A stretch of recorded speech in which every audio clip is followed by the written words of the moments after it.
Hello friends, स्वागत है आपका वाईपी एजुकेशन ट्रिक चैनल पर। तो दोस्तों, इस वीडियो में हम बात करेंगे, हम आपके लिए इस वीडियो में फिजिक्स लेके आए हैं। और फिजिक्स में जो आपका टॉपिक है आज का वो है ध्वनि। अगर हम क्लास 11 एग्रीकल्चर के स्टूडेंट की बात करें तो फिजिक्स में चैप्टर नंबर 29 पे दे रखा है आपका ध्वनि तथा व्यक्तीकरण। तो उसी चैप्टर की हम इस वीडियो में बात करेंगे। ठीक है, तो आपको बताना चाहेंगे कि आप वाईपी एजुकेशन ट्रिक चैनल पर नए हैं या फिर आपने अभी तक चैनल को सब्सक्राइब नहीं करा है तो आप सबसे पहले चैनल को सब्सक्राइब कर लीजिए और बराबर में बेल आइकन की घंटी है उसको भी प्रेस कर लीजिए। इससे क्या होगा कि जब भी हम वीडियो को अपलोड करेंगे तो उसका नोटिफिकेशन सबसे पहले आपके पास पहुंच जाएगा। तो दोस्तों, आज का जो चैप्टर है वो बहुत ही इम्पोर्टेंट होने वाला है। इस चैप्टर से 100% एग्जाम में पेपर में आपके क्वेश्चन बनेगा। तो इस वीडियो को शुरू से लेकर लास्ट तक अवश्य देखना। चैप्टर का नाम क्या है? ध्वनि तथा व्यक्तीकरण। यानी हम सबसे पहले इसमें जो आपका 29वां चैप्टर है फिजिक्स में, अगर आपके पास भारत भारती प्रकाशन का मैथ है तो 29वें नंबर पे फिजिक्स में दे रखा है ये चैप्टर, व्यक्तीकरण, ध्वनि तथा व्यक्तीकरण। तो सबसे पहले आपको ये समझना है कि भाई ध्वनि क्या होती है। ठीक है, देखो सबसे पहला हमारा जो क्वेश्चन है वो यही है, ध्वनि। तो सबसे पहले ये समझो कि ध्वनि क्या होती है।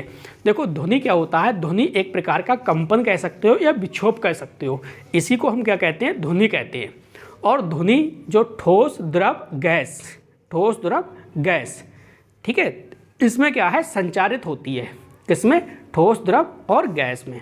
तो सबसे पहले हमने क्या समझा, देखो यहाँ से समझो। सबसे पहले हमने समझा कि भाई ध्वनि क्या होती है। तो आपने बताया ध्वनि जो है, ध्वनि एक प्रकार का क्या है बेटा? एक प्रकार का कंपन है।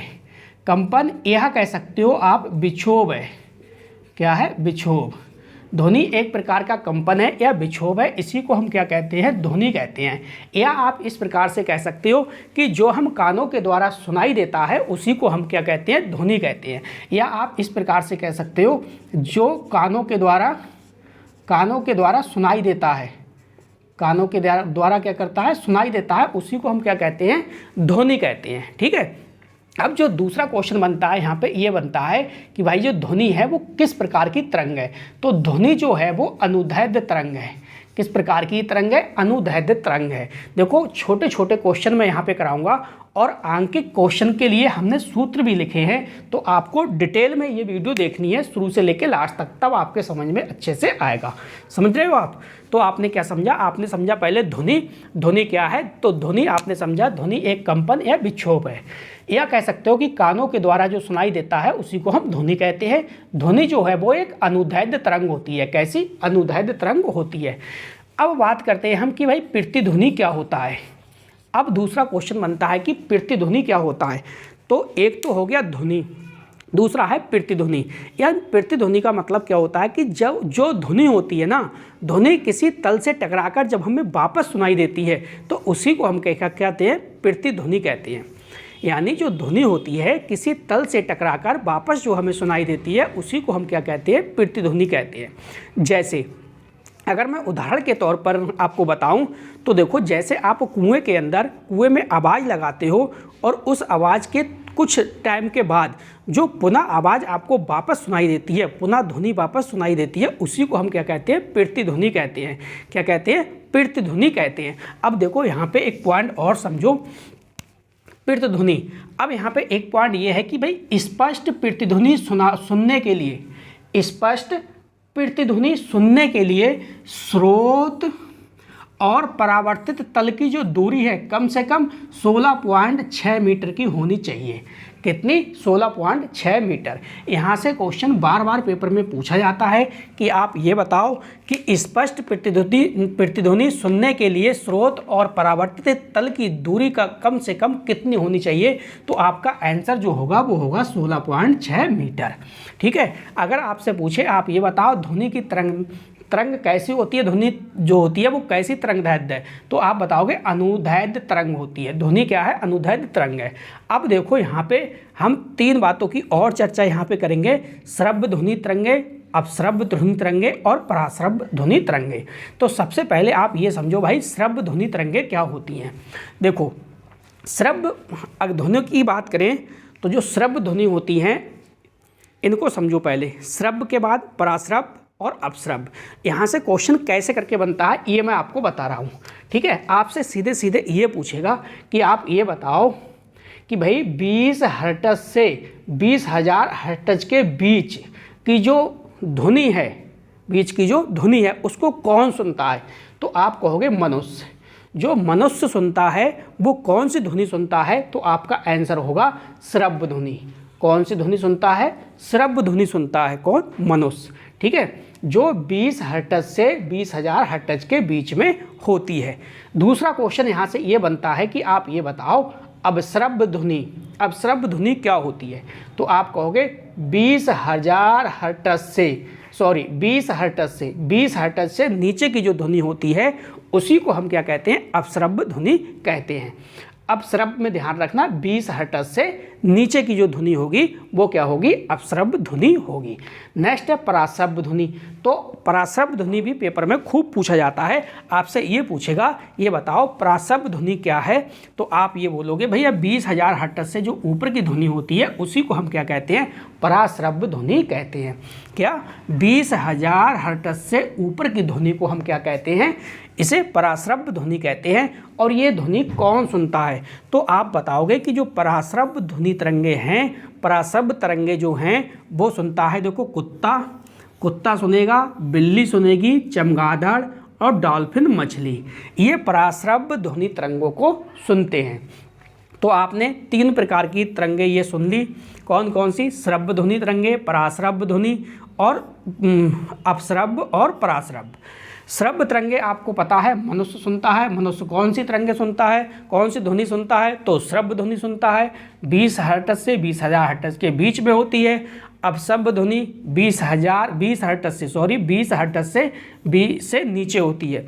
और जो पराश्रव्य तरंगे हैं, पराश्रव्य तरंगे 20,000 हर्ट्ज से के ऊपर जो होती हैं वो होती हैं पराश्रव्य तरंगे। जो सुनता है कुत्ता, बिल्ली, चमगादड़, डॉल्फिन, मछली। अब बात ये करते हैं, एक क्वेश्चन आपसे पेपर में ये पूछेगा कि आप ये बताओ जो पराश्रव्य तरंगे हैं इनका प्रयोग कहाँ पे किया जाता है? तो जो पराश्रव्य ध्वनि, वो जो पराश्रव्य तरंग है उसका प्रयोग कहाँ किया जाता है वो भी आप समझो। देखो जो ये पराश्रव्य तरंगे हैं इनका प्रयोग किया जाएगा वो है समुद्र की गहराई का पता लगाने में। समुद्र की गहराई का पता लगाने में पराश्रव्य तरंगों का इस्तेमाल किया जाएगा। और छिपी वस्तु का पता लगाने में भी पराश्रव्य तरंगों का यूज होगा। अल्ट्रासाउंड जो मशीन होती है उसमें सोनोग्राफी और ईडियोग्राफी एवं अल्ट्रासोनोग्राफी में भी इसका यूज होगा। किसका? पराश्रव्य तरंगों का। इसके बाद पानी के अंदर नौवहन में भी पराश्रव्य तरंगों का ही यूज होगा। पनडब्बियों द्वारा सोनार उपकरण में भी पराश्रव्य तरंगों का यूज होगा, यानी प्रयोग होगा। अब आपने देख लिया, आपने इतनी बात समझ ली। कितनी? आपने ध्वनि समझ लिया, ध्वनि किस प्रकार की तरंग है, तो अनुदैर्ध्य तरंग है। ध्वनि क्या होती है ये भी समझ लिया। प्रतिध्वनि क्या होती है ये भी समझ लिया। श्रव्य ध्वनि, अपश्रव्य ध्वनि, पराश्रव्य तरंगे, ये तीनों बातें समझ ली। इसके बाद पराश्रव्य का प्रयोग भी समझ लिया। अब आगे बढ़ते हैं, ठीक है। अब जब हम आगे बढ़ेंगे तो देखो आपको मैंने शुरू में बताया था जो ध्वनि होती है तो ध्वनि ठोस, द्रव और गैस तीनों माध्यमों में संचरण करती है, ठीक है।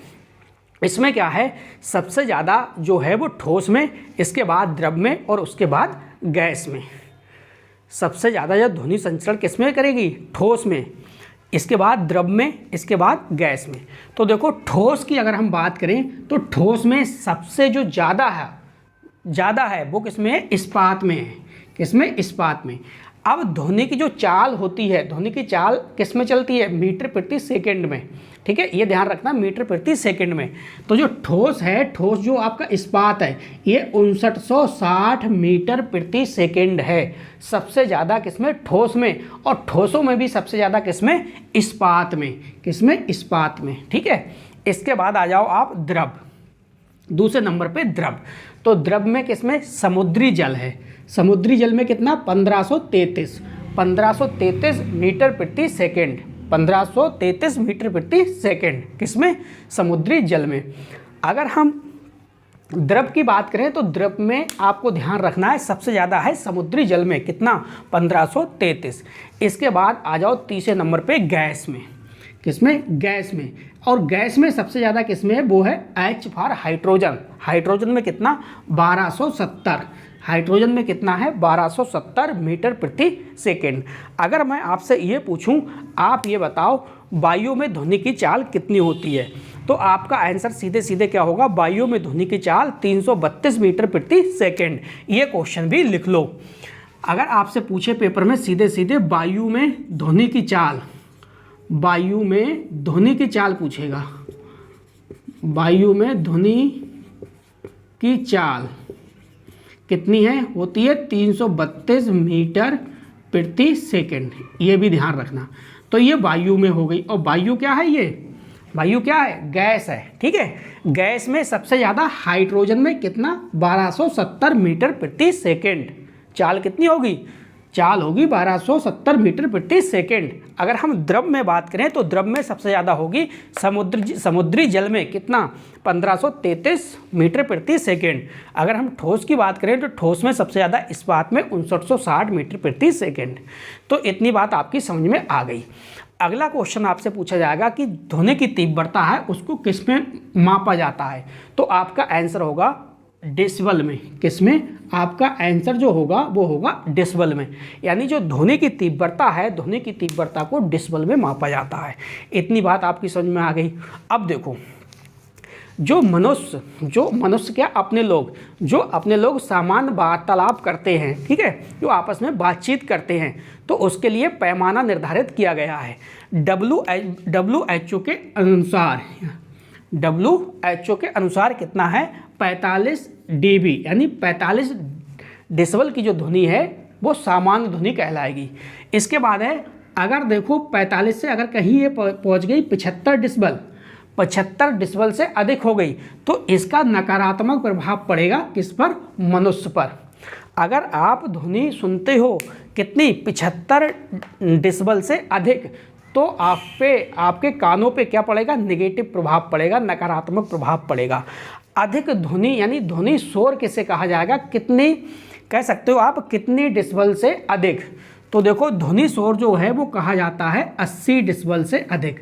अगर 80 डेसिबल से अधिक की ध्वनि आप सुन रहे हो तो वो अत्यधिक शोर के अंतर्गत आएगा, ध्वनि शोर के अंतर्गत आएगा। तो पेपर में सीधे सीधे यही पॉइंट आपको ध्यान रखना है।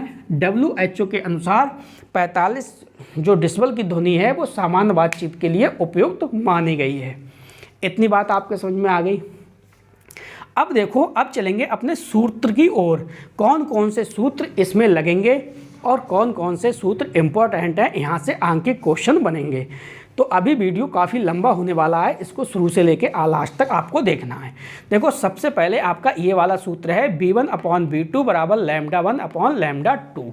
अब ये वाला सूत्र कब लगेगा? ये वाला सूत्र तब लगेगा जब आवर्तियाँ आपकी अनुपात में दे रखी हों। जैसे आवर्तियाँ आपकी दे रखी हों, यानी 4:5, ठीक है। तो आवर्तियाँ जब आपकी 4:5 में दे रखी होंगी तो आप एक को मान लोगे V1, दूसरे को मान लोगे V2, और λ1 या λ2 एक की वैल्यू दी होगी और एक की वैल्यू निकालनी होगी। अगर वो अनुपात में निकलवाएगा आपसे तो λ1 और λ2 अनुपात में आप आराम से निकाल दोगे। इसी प्रकार अगला जो आपका सूत्र लगेगा ये है T बराबर 1/n। T का मतलब क्या है? आवर्तकाल है। n का मतलब क्या है?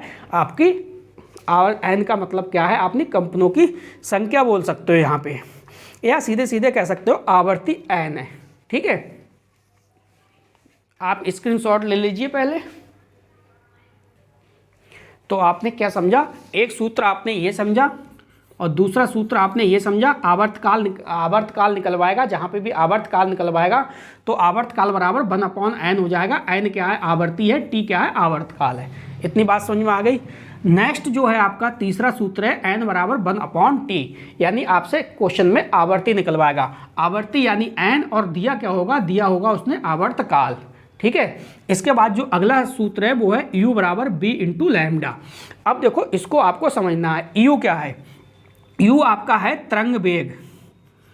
u क्या है? u आपका तरंग वेग है यहाँ पे।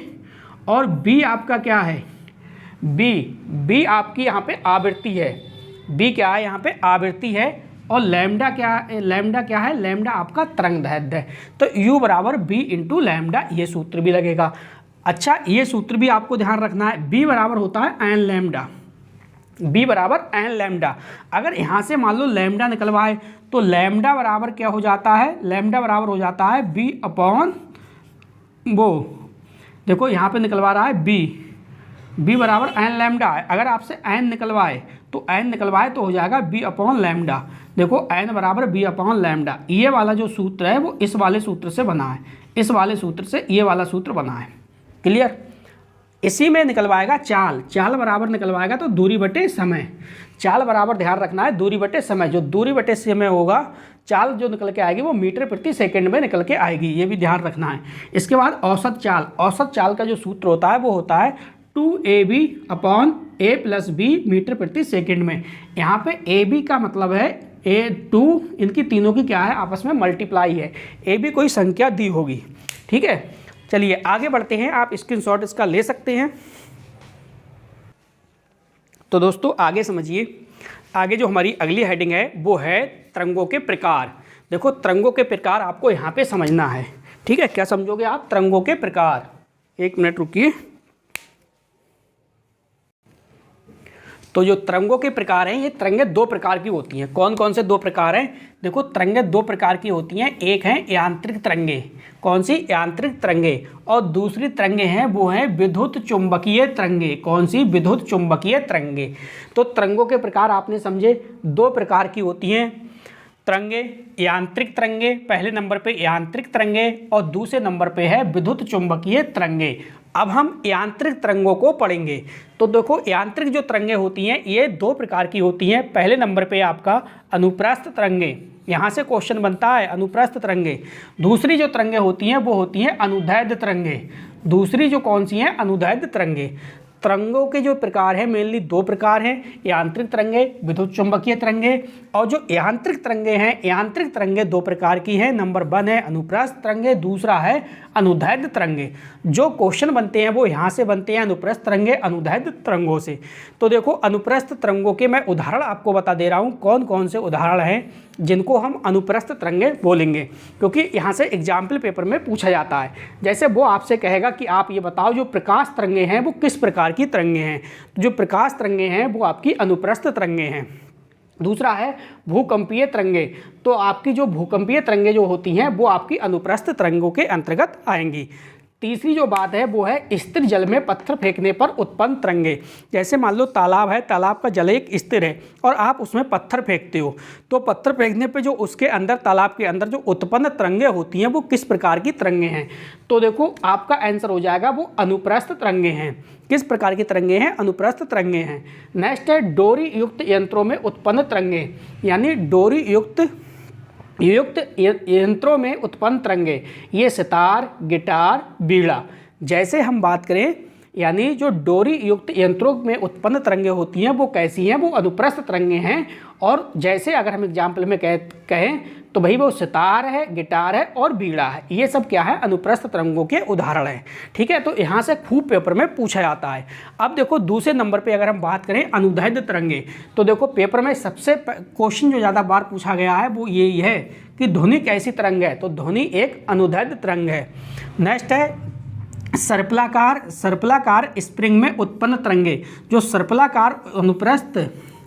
सर्पलाकार स्प्रिंग में उत्पन्न तरंगें जो हैं वो भी अनुदैर्ध्य तरंगें हैं। तो ये आपको ध्यान रखना है।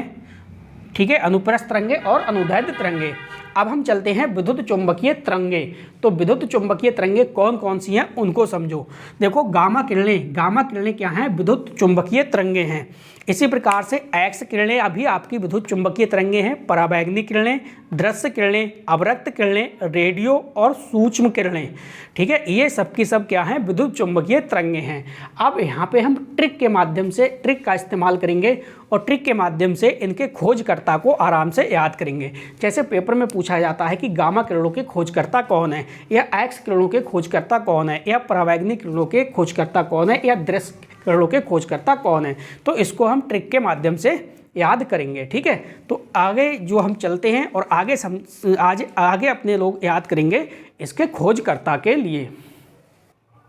चलिए अब हम देखो यहाँ पे खोजकर्ताओं को याद करेंगे ट्रिक के माध्यम से। इधर है देखो, हमने यहाँ पे ये लिख दिए, ये सब क्या है, खोजकर्ता हैं।